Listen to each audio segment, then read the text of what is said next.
Hi guys, Joey T here. I just wanted to make a quick intro for this video. As I mentioned last week, or I guess in this case it would be last week for me, but I guess 2 weeks from now, I did a panel on one of my favorite animated movies of all time at my university where I'm studying graduate studies at Rider, and I talked about Dumbo for an animation symposium. It was a nice turnout. We had a few people show up, professors were there as well, but I found it interesting more people showed up for the anime portion of the symposium rather than the golden age of Disney portion, which I presented during. But I cut down certain parts in this video so it doesn't feel redundant, and not too much editing. It might be a little dry if you want to get yourself something to drink because it might take a while. But otherwise, I would love to show you the video I took of the panel. It was a lot of fun. I hope you guys enjoy watching it just as much as you do for my reviews. Maybe I'll use this as a stepping point for my own review series. Say if I were to go to a panel at a convention and do a live review. But anyways, I hope you enjoy it. Take care. Alright, so I would like to do a little presentation on the film Dumbo and what is considered classical Disney golden age. And as far as whether or not it's one of the best, I hope not to give like a direct answer. However, I do want you to consider this little film that did exceed many expectations. It changed the way we view American animation. And it's a film that's not an extravagant spectacle like Fantasia, but relies on a simple story with great execution, and it's a film that will make you believe an elephant can fly. Now, before I would talk about Dumbo, I would like to thank the school for giving me the opportunity to do so. I'm a graduate student here at the School of Education studying mental health counseling. I also have a strong passion for animation.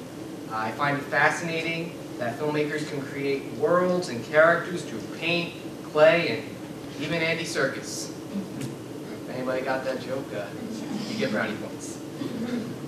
Now, I do have a review series on YouTube called The Cartoon Palooza, where I look at animated films and shows.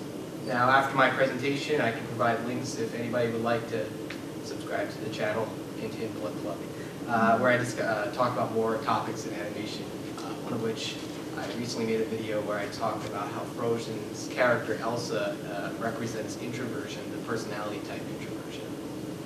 So, a little background on today's film. Dumbo was released in 1941 following Fantasia and Pinocchio, and is the studio's fourth animated film.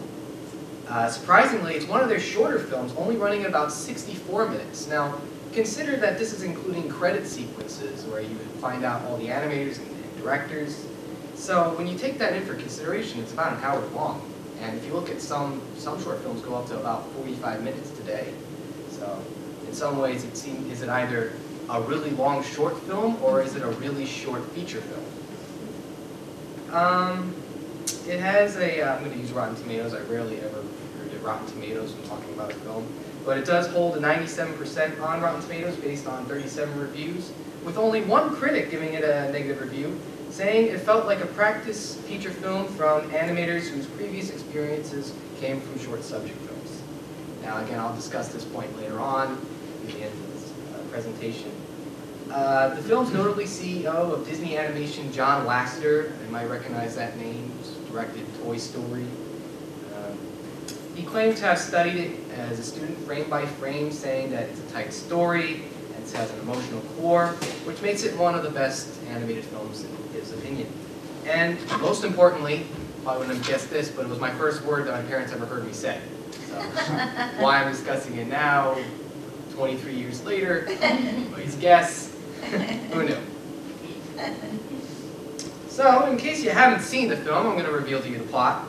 Baby elephant is born to a single mother in a circus. He was bestowed large ears that make him the subject of ridicule from the other animals and circus patrons.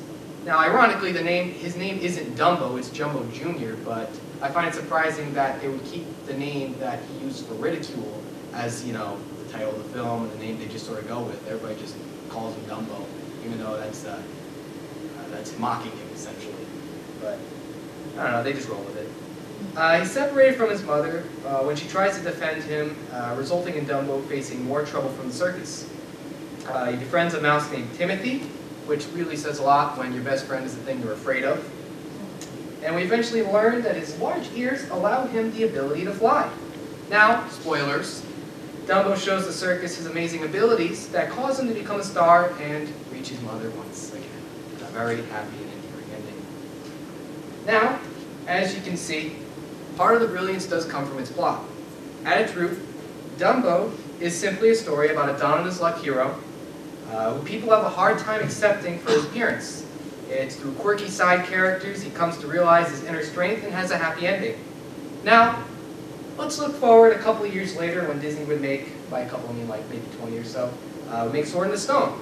It's a story about a down-on-his-luck boy who people have a hard time accepting for his appearance, and this time it's his size, he's relatively short. And it's through his quirky side characters he comes to realize his inner strength and has a happy ending. Now let's go further into time to a film called Robots from another studio. This is a story about a down-on-his-luck robot who people have a hard time accepting or his desire to be an inventor. Now it's through his quirky side characters does he find his inner strength and get his happy ending. We haven't even gotten to Pixar yet. In Ratatouille, oh wait, backside. There's a story about a down-on-his-luck rat who people have a hard time accepting for his sense of smell. It's through his quirky side characters that he comes to realize his inner strength and find his happy ending. And for the sake of time, let's talk about one more. DreamWorks Turbo. It's a movie about a down-on-his-luck snail who people have a hard time accepting his willingness to race, and it's through his quirky side characters. I think y'all get the point, right? But as you can see, the story of Dumbo embraces an archetype that manages to work in any given generation. It's a timeless story with a hero with flaws, and it's through realizing his flaws and his best attribute does he realize how to overcome his challenge. And in some ways, this is something most people can relate to since we all have our share of problems, and we all have our share of struggles that we all hope to overcome. It's only made stronger when your main character is practically a child. Dumbo represents a blank slate that the audience can relate to. We see Dumbo from birth through, I'd say, about a month or two within the circus. And he never talks, and he develops a strong bond with his mother, and therefore giving us this innocent, cute character people can relate to since, it was mentioned before in the Bambi how the human features, wide doe eyes, far apart from the face, cuddly features, something that us as humans can empathize with.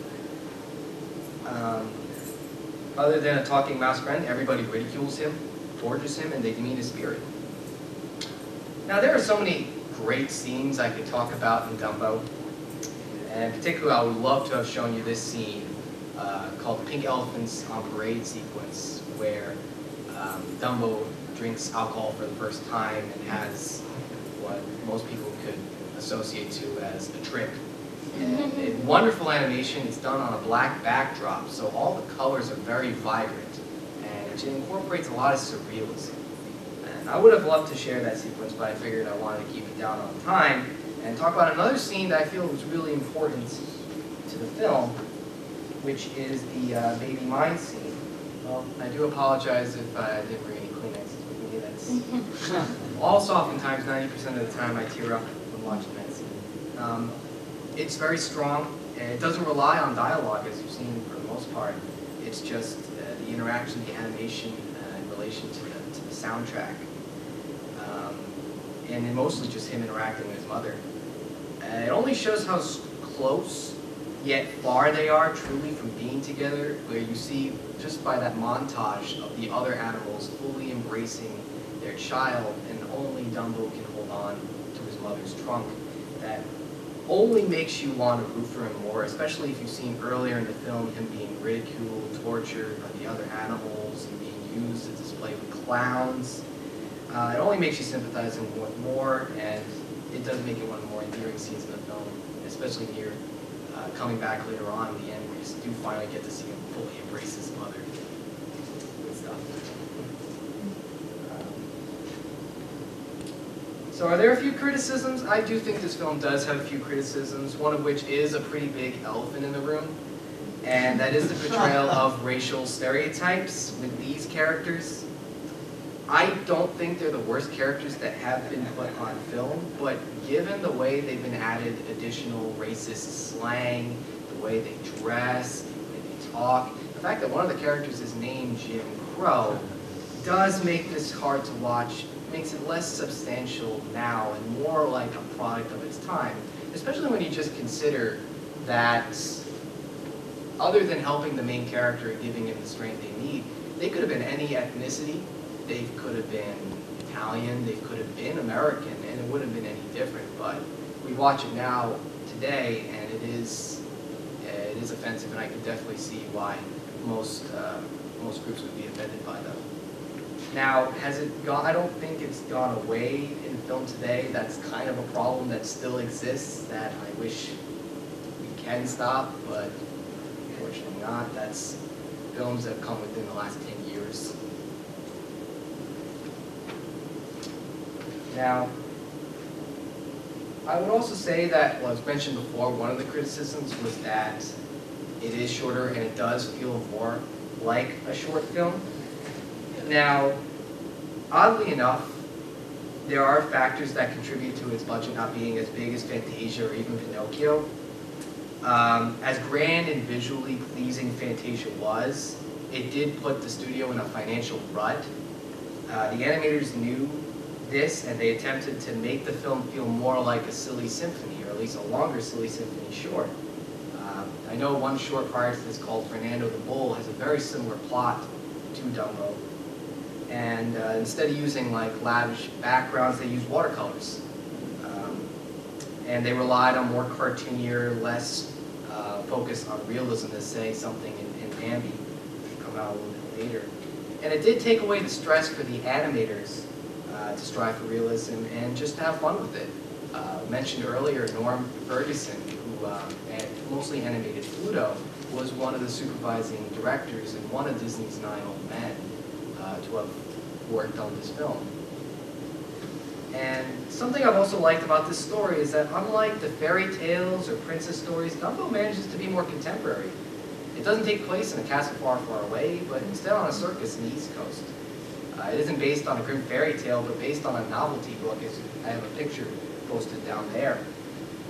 Most animators joked that the storyman found this story at the bottom of a Cracker Jack box. Now, as that being like an old wives' tale, the story did come from this gimmick where you read a story and move the knobs on the side like a slideshow.